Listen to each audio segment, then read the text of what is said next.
So there are a couple ways of finding it. You have A, B, C here. One way is to use projections, but that's actually pretty long. You're going to end up with, anyways, that's pretty long. Another way is using this formula, A, B,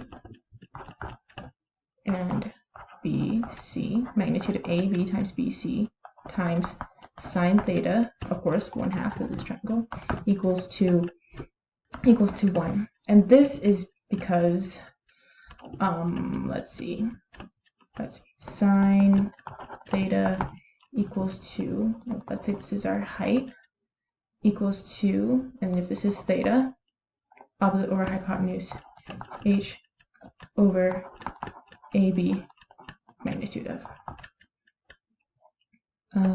So then to isolate h, because you need it to find the area, you have AB times sine theta.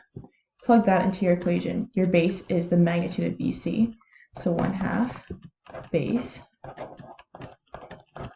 times height. Height is AB sine theta equals, your area is 1.